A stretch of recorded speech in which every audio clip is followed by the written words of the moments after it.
I've recently been obsessing over this topic because in this country, we have a tendency to forget our history. And it's not just our history in terms of civil rights, what have you. It's our most recent history, which includes John Boehner, who hasn't even been out of power for a decade. So before we dive into that, let's just, or his role, and what he writes his role to be in his book.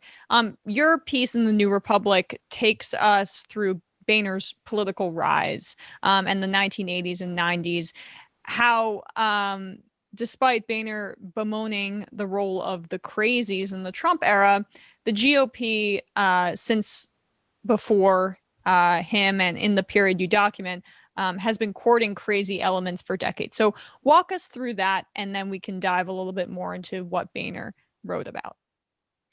Yeah, so I think that the courting of crazies specifically is something that you can trace back till, at least the 80s, probably before. I think that one way to look at the Reagan era is that this was a presidency that attempted to garner votes for oligarchy by consolidating the religious right. And that's where we see their political rise. I think that that continued through Bush. Boehner himself gets elected into the U.S. House of Representatives, I believe, in 1990. And he was a pretty significant part of the Republican Revolution in 1994. I think that at that time, they were very actively leaning into some of the right-wing media attempts to drum up culture-related outrage. They were always very happy to have those quote-unquote crazies on their side if it meant that it was going to help them cement majorities, if it was going to help them get more votes. And more importantly than anything, as I argued in the piece, if it was going to help them get votes by talking about something that's not their actual agenda, which is to make rich people richer. Those things aren't very popular. And so I think that, drumming up controversies over social and cultural issues has been in their playbook for a long time. And, the idea that this began in 2010, which is what Boehner would like to have you believe, strikes me as very silly. I think that we're seeing a very consistent through line through all of these things. Silly and self-serving.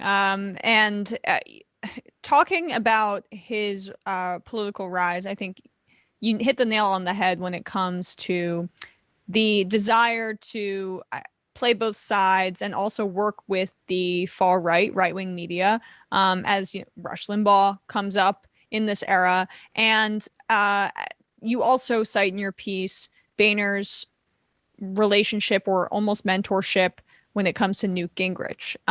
Can you talk about how that shaped John Boehner and how that informed his political strategy and way of being when he came to prominence in Congress? Sure, yeah. Early in his career, Boehner himself was known as a sort of, revolutionary upstart in the way that some of the Tea Party class was characterized in 2010. He and Gingrich worked closely together on something called the Contract for America, which was, sort of the playbook that allegedly got so many of them elected in 1994 that gave them a majority for the first time in several decades. And it was basically a document, searching for limited government, searching for, business-friendly policies, which is what the Republican goal has been for a long time.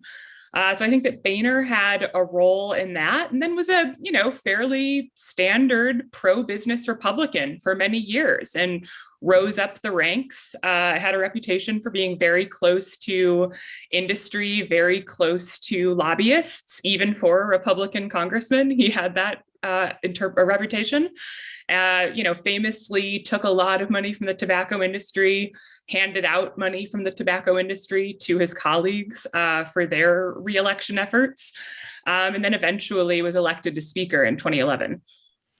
Now he is a lobbyist for the cannabis industry. So the corporatization of cannabis continues because, that's a whole different conversation. But of course, Boehner is going to be on the forefront of making sure that the rich get richer off of cannabis, as opposed to maybe using it as some sort of rehabilitation project for what the United States has done in terms of the criminalization of that drug and the racist implication of it, implementation of it for so many years. But I digress. Just sitting with John Boehner's relationship with corporate America for a little bit. So he rose to prominence because of that relationship, not despite of it, right? Not in spite of it. And he was one of the top recipients of corporate donations throughout his career. There's a cognitive dissonance for him where he can implement as many policies as he wants that are purely in favor of corporations and the wealthy. But when those consequences trickle down and the constituency of his party becomes more and more removed from the corporate nature of the policies he's trying to implement, more obsessed with cultural factors, more obsessed with bigotry and all of those things, he can't reckon with that. So just play with that a little bit. What is your sense of that, I guess, I think fractured perspective from Boehner and many Republicans?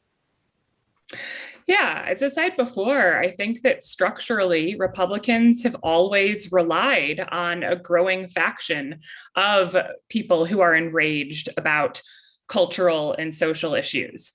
I think that, eventually, sometime around the mid-aughts, I think that the well began to tap dry when it came to whipping up religious anger and, anger at the LGBT community, I think was very big in the Bush era, that starts to ebb. We have the collapse of the banking industry in 2008 that really changes everything.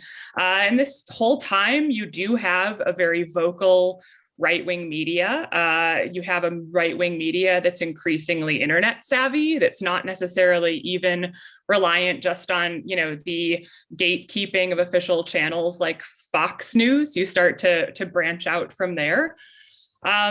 And I think that, you see a very conscious effort to drum up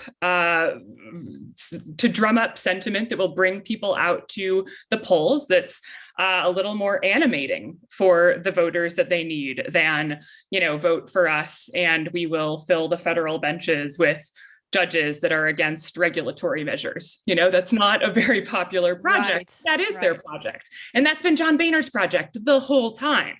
And I think that, the desire of his part to separate those things really misses what's so bad about the Republican Party. I resent the Republican Party because of what they've done to the American people, because of their consistent siding with capital against workers and middle-class people. That's the problem, not, what they've ultimately done to institutions and the fact that their branding has ultimately become embarrassing as they just scrape the bottom of the barrel as much as they can to try to get people out to the polls.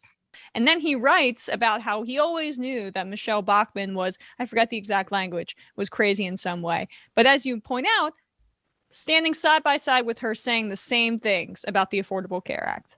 Yeah, and Sarah Palin was another big pusher of the death panels trope. And, he decries her in all of these book excerpts too, but they were all in absolute lockstep on the messaging in this. And, a lot of that messaging also, if not explicitly, tacitly leaned on any effort to discredit Obama, which of course largely included the racist attacks against him, the native birther attacks against him that were happening in the right-wing media. And of course, the Tea Party was very animated by that. Of course, that's a huge reason that they were able to win the majorities that they were in 2010 that enabled the Republicans to, push back as hard on Obamacare as they did, to hold a coalition of Republicans against voting for it, which, obviously Democrats were still able to pass the ACA without any Republican votes. But with Republican votes, there might have been a little more negotiation. There might have been, some more policy room in some way. The fact that Republicans largely got what they wanted in that particular fight, I do think was very related to a lot of the racist rhetoric about Obama that Boehner certainly didn't try to stop publicly, probably not privately. Hi, I'm Sam Seder. You can watch the rest of this interview and more on our Peacock show, which streams at 5 p.m. weekdays on The Choice from Peacock TV.